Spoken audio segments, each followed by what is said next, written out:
I'm going on an adventure!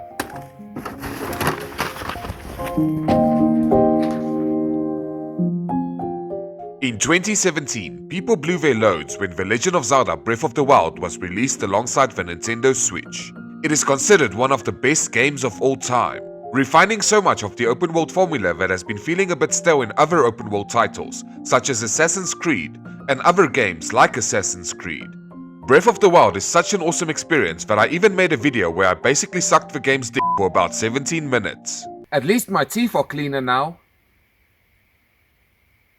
The success of Breath of the Wild gave Nintendo the opportunity to capitalize on what they had created by announcing a sequel to the game that would basically be an asset flip using the same map, but this time, there is dirt in the sky. I didn't have much faith in the game gripping me like Breath of the Wild did. I've been almost everywhere, found every shrine and discovered a lot of Korok. It is one of my most played games on the Nintendo Switch, clocking in at nearly 400 hours. I even started a new playthrough in Master Mode, just to add to the challenge and keep the world feeling fresh for longer. Breath of the Wild was almost the perfect gaming experience I always wished for. Add some farming mechanics and throw in a few Pokemon and we're basically there. That being said, after seeing Tears of the Kingdom's announcement trailer that appeared to be just Breath of the Wild with some DLC, you can imagine my response.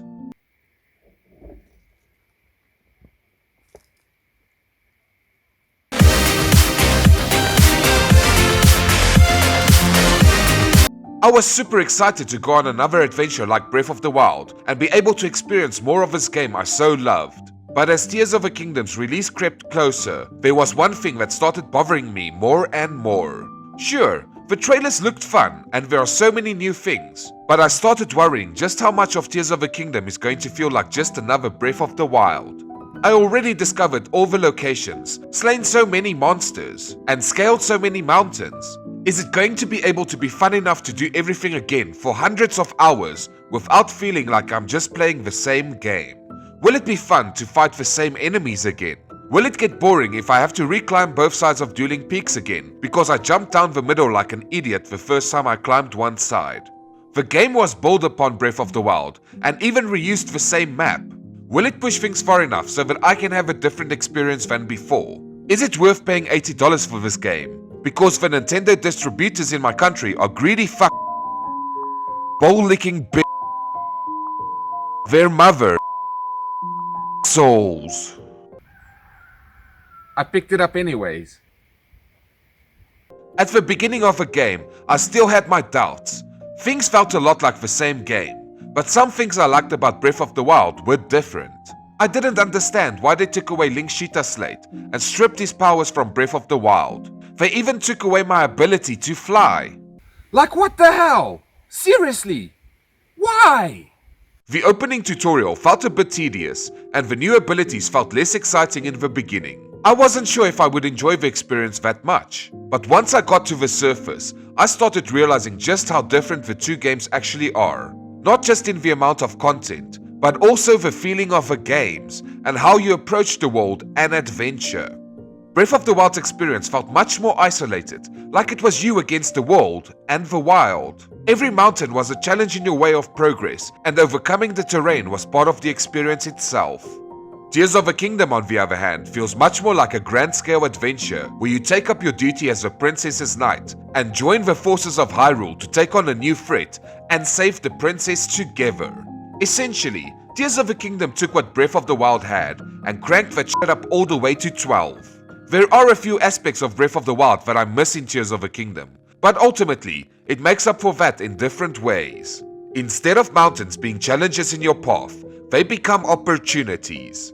Instead of being limited by the terrain, or one set way to complete a puzzle, you are now limited by your imagination. Like an episode of Barney the Dinosaur. In place of the Sheikah Slate abilities we had in Breath of the Wild, comes a new set of abilities that helps to aid our journey. You get Camera, Recall, Map, Ultrahand, Auto Build, Fuse, and Ascend. We might have lost a lot of mechanics we loved from Breath of the Wild, but in the end, these abilities help to shape a different journey. All of his abilities work in simple ways, but they add enough to give an endless amount of possibilities when it comes to the way you play the game. For the most part, the camera ability stays the same, allowing you to take some cute selfies during your adventure.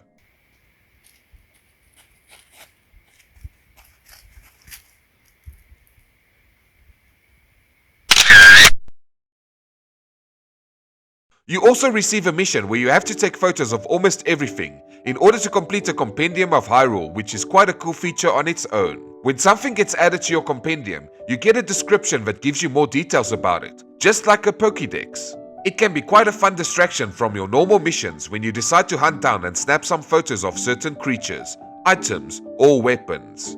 It also gives you the ability to sense when a specific item, or even an enemy you snapped before, is nearby, to find something you're looking for more easily, and to avoid certain enemies, or simply to irritate your spouse. Instead of stasis, which allowed you to stop an object in time, change its momentum and trajectory, and then launch it into space, you now have recall, which rewinds an object's place in time. With recall, you can recover items you might have accidentally dropped by returning them to where they were a few seconds ago. It can be used in some creative ways, and basically works as a redo if you make certain mistakes. You can send rolling boulders back to where they came from, and even send items that get thrown at you right back at the enemies, causing them to get hurt instead. Items you move around can also be reversed, allowing you to create your own elevator, moving bridge, or even a trap. It can also be used to rewind falling Sky Island pieces, allowing you to reach some higher places. And then out of nowhere, the map ability. The map ability opens the map, which can be done in fewer presses by simply pressing the minus button instead of the L button and then selecting it. Like what the hell? The map then has the same functionality as when you open it the faster way. I would just like to use this moment to highlight that someone got paid for this idea. Someone came up with the idea that they should include the map ability. Then they went into a meeting where they discussed the map ability. Then some people said, yes, go ahead, create the map ability. Then someone created the icon for the map ability, and they even coded it into the game, all while being paid. That's all. There are so many other functions that could have been added instead of the map, but here we are, dealing with the aftermath, day by day. I'm too depressed to go on. Instead of magnesis, which allowed you to pick up and move around metal objects with ease, you now have Ultrahand, which allows you to do the same thing, but now also with wood, bananas, and basically almost anything else. It is probably the biggest game changer of all the newly added abilities. You can use it to pick up and move around objects however you need, such as moving rocks out of the way or dropping a log on an enemy's head. But it doesn't just end there. It also allows you to stick up to 21 items together using chewing gum, which is quite fun. I bought a car. The things you build can help you overcome different obstacles, allow you to traverse the world differently, and even be used to build weapons of mass destruction. In the tutorial part of the game, you're meant to build a raft to cross some water. I ended up using both of the available sails to make my boat go faster, and faster it did go. Just without me. Shit. There was no way I could swim across the water with my limited stamina, and either I didn't have recall yet, or I was just too dumb to use it. I tried making another raft, but without sails, it didn't want to go anywhere. So, I found a different solution. I built myself a bridge made out of logs cut from nearby trees, and then just ran across the water. The Ultrahand ability gives you so many different choices when it comes to handling situations thrown at you, and a lot of it has to do with the added Zonai parts. There are different parts like wheels, fans, steering sticks, rockets, stabilizers, flame emitters, shock emitters, and so much more that can be used to craft any vehicle you can imagine to take on the world. Some more useful than others. Let's go!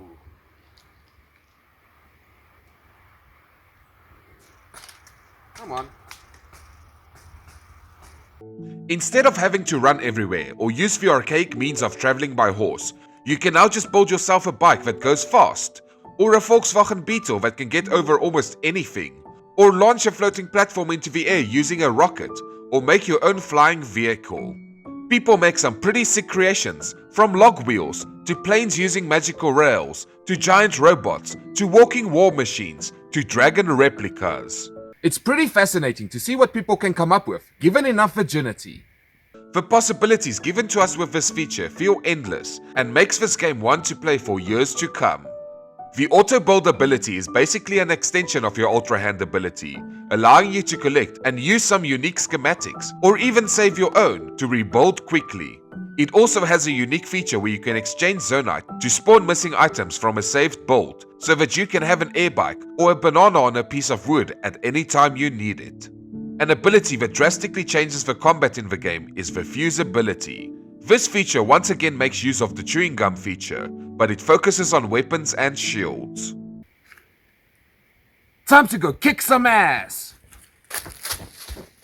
This ability is such a fun one to play with, allowing you to combine almost any other item and even things like rocks, mushrooms, or sticks to your weapon or shield, giving you different ways you can approach combat. The combat also feels like it got a slight bump in terms of difficulty, but that's okay, because I've beaten Dark Souls. Have I told you about that? I should probably go make a video about it. You can fuse a stick to a stick to create a longer stick, fuse a sword to the stick to create a pointy stick, fuse a fire fruit to the stick to give it a fire attack, fuse a Lizalfos tail to the stick to create a whip stick, or even fuse a beehive to the stick to create a stick that spawns bees. Considering the amount of different items in the game, it feels like there are countless different combinations to try out. You can further fuse things to your shield to give you the upper hand in combat, such as adding a flame emitter to your shield to burn enemies, a cannon that can blast enemies away, or a puff shroom that creates a cloud of smoke when hit, and can then be used to hide or give you a chance to escape. You even get items you can fuse to make you slide faster using your shield, like frozen meat, or items that can make you jump higher, like wings. I'm doing this for science. Most elemental weapons from Breath of the Wild have been removed from Tears of the Kingdom, and you will now be required to find an item of an elemental type to create a weapon with elemental abilities. The fuse ability plays so well into the exploration and collecting of the game, and encourages you to fight different enemies in order to gain the resources to use in crafting stronger gear. Arrows can also be combined with many different resources, allowing you to do more than just use the given arrow types from Breath of the Wild. In some ways, I feel that fuse also betters the weapon durability problem in Breath of the Wild by allowing you to make certain items more durable when fusing the correct items together. But it also goes the other way, as some items can also be less durable. It still stings when you fuse two cool looking items together to create a cool new weapon, only for it to break a few hits later.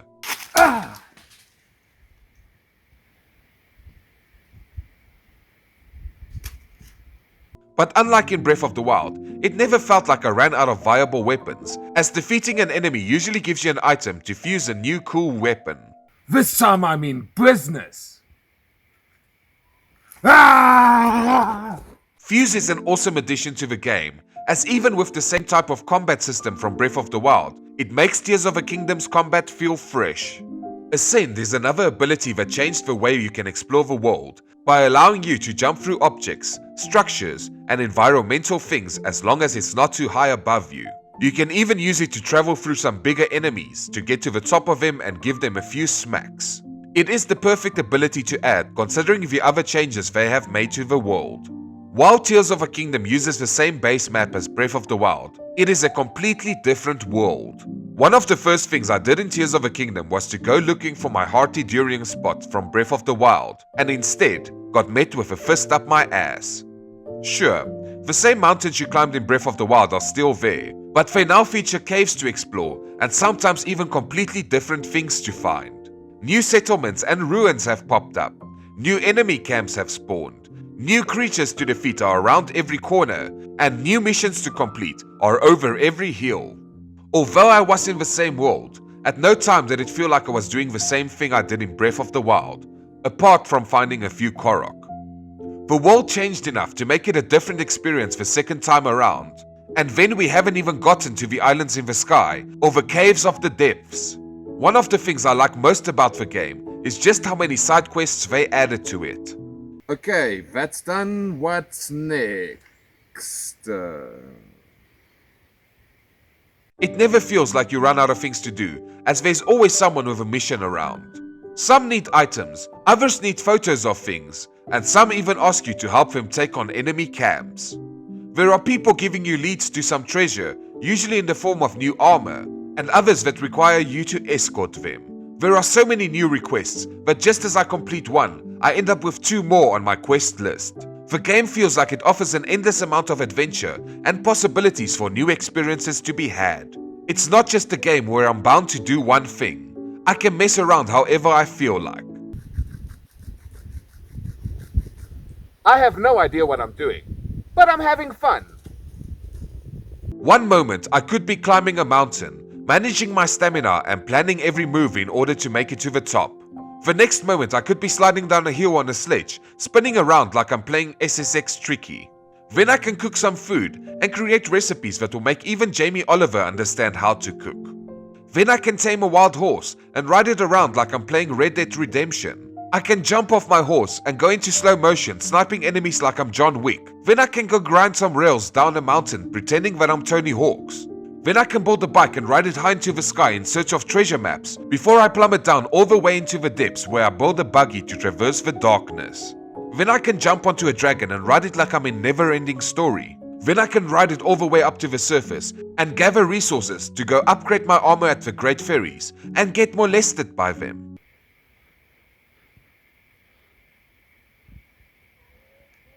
Then I can go remodel my home, or build a small robot companion that can keep me safe and help me deal with the trauma. Then I can pretend that I'm an earthbender by taking on enemies without using weapons. Then I can go hunt some wildlife for food, and then freeze a steak and use it to slide across a field before I start my own heavy petting zoo. They might have reused most of the map and assets from Breath of the Wild, but there are so many new things to discover and do. It adds so much that it ends up being an experience that stands on its own. Though the games share many similarities, they definitely feel like 2 different experiences, each excelling best in what they have to offer. So the answer to the question of whether or not Tears of the Kingdom is just $70 DLC for Breath of the Wild, I would have to say, No! Stop acting like a fucking idiot and go play the game.